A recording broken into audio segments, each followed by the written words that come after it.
মধ্যপ্রাচ্যের ভূ রাজনীতিতে ইরান এখন আর শুধু প্রক্সি যুদ্ধের উপর দাঁড়িয়ে থাকা কোনো শক্তি নয়, বরং তারা ধীরে ধীরে নিজেদের আকাশসীমাকে এমনভাবে শক্তিশালী করছে যেন আকাশটাই হয়ে ওঠে একটি দুর্ভেদ্য দুর্গ।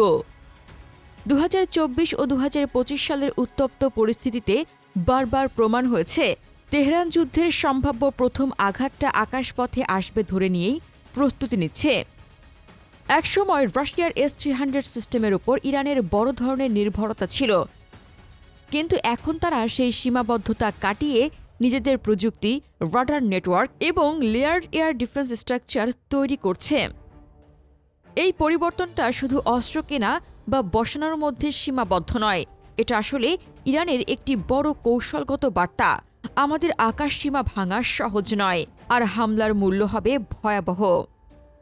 এই জায়গাটাই অনেক বিশ্লেষকের মতে ব্যাখ্যা করে কেন যুক্তরাষ্ট্র বা ইসরায়েল সরাসরি বড় পরিসরে ইরানে হামলা করতে বারবার পিছিয়েছে। কারণ ইরান এখন এমন পর্যায়ে পৌঁছেছে যেখানে হামলা করা মানে শুধু আক্রমণ নয়, বরং একটি অনিশ্চিত ও ব্যয়বহুল যুদ্ধের দরজা খুলে দেওয়া। ইরানের এয়ার ডিফেন্স নীতির কেন্দ্রবিন্দু হল ডিফেন্স ইন ডেপথ, অর্থাৎ এক স্তর ভেঙে গেলেও আরেক স্তর কাজ করবে, তারপর আরেক স্তর।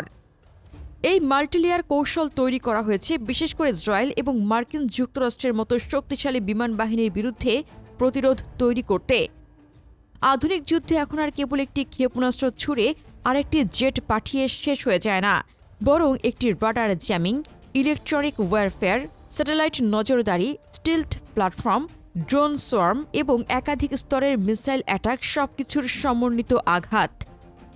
ইরান এই বাস্তবতাকে বুঝিয়ে এমন একটি প্রতিরক্ষা কাঠামো বানাতে চাইছে যা আক্রমণকারীর জন্য কম খরচে সহজ জয় অসম্ভব করে তোলে। এটাই ইরানের এগিয়ে যাওয়ার মূল জায়গা। তারা প্রতিপক্ষকে এমন এক দোটানায় ফেলতে চায় যেখানে আক্রমণ করলে লাভের চেয়ে ক্ষতির সম্ভাবনা বেশি থাকে। ইরানের দীর্ঘ পাল্লার আকাশ প্রতিরক্ষার সবচেয়ে বড় নাম বাভার 373। এটিকে অনেকেই S-300-এর ইরানি উন্নত সংস্করণ বলে থাকে, তবে ইরান দাবি করে এটি S-400-এর সক্ষমতার কাছাকাছি পৌঁছানোর পথে। বাভার 373-এর আধুনিক সংস্করণ 300 কিলোমিটারের বেশি দূরত্বে বহু লক্ষ্যবস্তু শনাক্ত করতে পারে এবং একই সঙ্গে অনেকগুলো টার্গেট ট্র্যাক করার সক্ষমতা রাখে। এতে ব্যবহৃত SAD-4B মিসাইল উচ্চতা ও পাল্লার দিক থেকে ইরানের লং রেঞ্জ প্রতিরক্ষাকে শক্তিশালী করেছে। এই ধরনের সিস্টেমের মোতায়েন সংখ্যা যদি বাস্তবে বাড়তে থাকে, তাহলে ইরানের আকাশসীমায় ঢুকে বড় আকারের হামলা চালানো আগের মতো কম ঝুঁকির অপশন থাকবে না। কারণ আক্রমণকারী পক্ষকে তখন কেবল একটি লক্ষ্যবস্তু ধ্বংস করতে নয়, বরং পুরো প্রতিরক্ষা কাঠামোকে প্রথমে অকার্যকর করতে হবে, যা অনেক বেশি সময়, অনেক বেশি সম্পদ এবং অনেক বেশি রাজনৈতিক ঝুঁকি তৈরি করে। মাঝারি পাল্লার প্রতিরক্ষা ইরানের গুরুত্বপূর্ণ শক্তি হল খোরদাদ 15 এবং সেভম খোরদাদ। 2019 সালে মার্কিন গ্লোবাল হক ড্রোন ভূপাতিত করার ঘটনায় সেভম খোরদাদের কার্যকারিতা বিশ্বব্যাপী আলোচনায় আসে। এটি শুধু একটি সামরিক ঘটনা ছিল না, এটি ছিল একটি মনস্তাত্ত্বিক বার্তা। ইরান চাইলে আকাশে বড় প্ল্যাটফর্মও নামাতে পারে। খোরদাদ 15 সম্পর্কে ইরানের দাবি হল এটি যুদ্ধবিমান ও ক্রুজ মিসাইল শনাক্ত এবং নির্দিষ্ট দূরত্বের মধ্যে ধ্বংস করতে পারে। স্টিলথ বিমানের ক্ষেত্রে তাদের শনাক্ত করার দাবি নিয়ে বিতর্ক থাকলেও এটুকু সত্য, মাঝারি পাল্লার স্তর ইরানের পারমাণবিক স্থাপনা, সামরিক ঘাঁটি এবং গুরুত্বপূর্ণ অবকাঠামোর চারপাশে একটি শক্ত ঢাল তৈরি করে। এর ফলে কোনো পক্ষ যদি ইরানের সরাসরি আঘাত করতে চায়, তাকে শুধু একটি লক্ষ্যবস্তু নয়, একটি বহুস্তরীয় প্রতিরক্ষা জোন ভেদ করে ঢুকতে হবে। 2024 সালের পর থেকে ইরানের সামরিক বাজেটে বড় পরিবর্তনের ইঙ্গিতও দেখা গেছে। 2025 সালের বাজেটে তারা সামরিক খাতে বরাদ্দ উল্লেখযোগ্যভাবে বাড়ানোর প্রস্তাব দেয়, যার বড় অংশ ব্যয় করা হয় রাডারের নেটওয়ার্ক আধুনিকায়ন এবং নতুন মোবাইল ডিফেন্স সিস্টেম উৎপাদনে। আরমান ও আজারক্সের মতো নতুন প্রজন্মের মোবাইল সিস্টেমগুলো দ্রুত মোতায়েনযোগ্য হওয়ায় যুদ্ধক্ষেত্রে ইরানকে বাড়তি সুবিধা দিতে পারে। মোবাইল ডিফেন্সের বড় শক্তি হল এগুলো স্থির লক্ষ্য নয়, দ্রুত অবস্থান বদলাতে পারে, ফলে শত্রুপক্ষের জন্য এগুলো ধ্বংস করা কঠিন হয়। রাডার প্রযুক্তিতে ইরানের অগ্রগতিও তাদের কৌশলগত অবস্থানকে বদলে দিয়েছে। গাদির এবং ফালকানের রাডারগুলো দূরপাল্লার ড্রোন ও ব্যালিস্টিক মিসাইল শনাক্ত করতে সক্ষম বলে দাবি করা হয়। এই বিশাল রাডার কভারেজ ইরানকে শুধু নিজেদের আকাশ সীমা নয়, পারস্য উপসাগর এবং ওমান উপসাগরের মতো কৌশলগত অঞ্চলেও একটি বড় নজরদারি সুবিধা দেয়।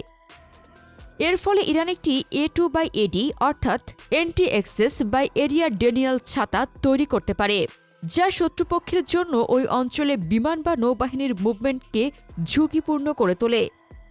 সবচেয়ে বড় প্রশ্ন আসে এখানেই, তাহলে যুক্তরাষ্ট্র আর ইসরায়েল কেন সরাসরি ইরানে বড় আকারে হামলা করল না? এর উত্তর শুধু রাজনীতি নয়, এর পেছনে আছে কঠিন সামরিক বাস্তবতা। প্রথমত, ইরানের আকাশ প্রতিরক্ষা এখন এমন এক পর্যায়ে পৌঁছেছে যেখানে হামলা করতে গেলে প্রথম ধাপে বিশাল পরিমাণে সিয়াদ বাই ডিয়াড অপারেশন চালাতে হবে, অর্থাৎ শত্রুর এয়ার ডিফেন্স দমন বা ধ্বংস করা। এই অপারেশন নিজেই অত্যন্ত ব্যয়বহুল এবং ঝুঁকিপূর্ণ। দ্বিতীয়ত, ইরান পাল্টা প্রতিক্রিয়ায় শুধু একটি ফ্রন্টে নয়, বরং পুরো অঞ্চলে উত্তেজনা ছড়িয়ে দিতে পারে। হরমুজ প্রণালী, উপসাগরীয় ঘাঁটি, আঞ্চলিক মিত্রদের উপর চাপ, সবকিছু মিলিয়ে এটি একটি বড় যুদ্ধের সম্ভাবনা তৈরি করে। তৃতীয়ত, রাজনৈতিক দিক থেকেও বড় আক্রমণের মানে হল আন্তর্জাতিক প্রতিক্রিয়া, অর্থনৈতিক অস্থিরতা এবং তেলের বাজারে বড় ধাক্কা, যা যুক্তরাষ্ট্র বা পশ্চিম শক্তির জন্য ঝুঁকিপূর্ণ। আর এইসব হিসেবের কেন্দ্রবিন্দুতে আছে একটি বিষয়: ইরান এখন আগের চেয়ে অনেক বেশি প্রস্তুত, অনেক বেশি সক্ষম এবং অনেক বেশি খরচ বাড়িয়ে দেওয়ার সক্ষমতা অর্জন করেছে। ইরানের সামরিক সক্ষমতার আরেকটি বড় দিক হল অর্থনৈতিক সংকটের মাঝেও তারা প্রতিরক্ষা ব্যয় বাড়াতে পিছপা হচ্ছে না। আন্তর্জাতিক পর্যবেক্ষণ অনুযায়ী তাদের প্রতিরক্ষা ব্যয় জিডিপির 3 থেকে 4% মধ্যে ঘোরাফেরা করলেও ভবিষ্যতে এটি আরও বাড়তে পারে। এটি ইঙ্গিত দেয় যে তেহরান তাদের সার্বভৌমত্ব রক্ষার প্রশ্নে আপোস করতে রাজি নয়। তারা বোঝাতে চায়, যদি কেউ আক্রমণ করে তাহলে সেই আক্রমণকারীকে শুধু যুদ্ধ জিততে হবে না, বরং দীর্ঘ সময় ধরে উচ্চ খরচ বহন করতে হবে। এই মনস্তাত্ত্বিক বাধাটাই ইরানের সবচেয়ে বড় অস্ত্র হয়ে উঠছে। ভবিষ্যতের দিকে তাকালে দেখা যায়, ইরান তাদের এয়ার ডিফেন্স সিস্টেমগুলোকে কৃত্রিম বুদ্ধিমত্তা বা এআই এর সাথে যুক্ত করার দিকে মনোযোগ দিচ্ছে। এআই ভিত্তিক থ্রেট ডিটেকশন, দ্রুত সিদ্ধান্ত গ্রহণ এবং স্বয়ংক্রিয় ট্র্যাকিং সিস্টেম যদি তারা কার্যকরভাবে বাস্তবায়ন করতে পারে, তাহলে তাদের প্রতিরক্ষা আরও শক্তিশালী হবে। পাশাপাশি যদি তারা রাশিয়ার কাছ থেকে S-400 বা সুখোই 35 এর মতো উন্নত প্ল্যাটফর্ম সংগ্রহ করতে সফল হয়, তবে মধ্যপ্রাচ্যের আকাশে ক্ষমতার ভারসাম্য আরও দ্রুত বদলে যেতে পারে। তখন প্রশ্ন উঠবে, এই অঞ্চলের আকাশ নিয়ন্ত্রণ কেবল পশ্চিমা শক্তির হাতে থাকবে, নাকি নতুন প্রতিরোধ বলয় তৈরি হবে? প্রিয় দর্শক, ইরানের এই সামরিক উন্নয়নকে আপনি কিভাবে দেখছেন? আপনার মতামত কমেন্টে জানান। মধ্যপ্রাচ্য নিয়ে আরও জানতে আমাদের চ্যানেলটির ভিডিও ট্যাব থেকে ঘুরে আসুন। এই ভিডিওটি ভালো লাগলে লাইক বাটনে ক্লিক করুন। ভিডিওটি আপনার বন্ধুদের সাথে শেয়ার করে তাদেরকেও ভিডিওটি দেখার সুযোগ করে দিন। ধন্যবাদ।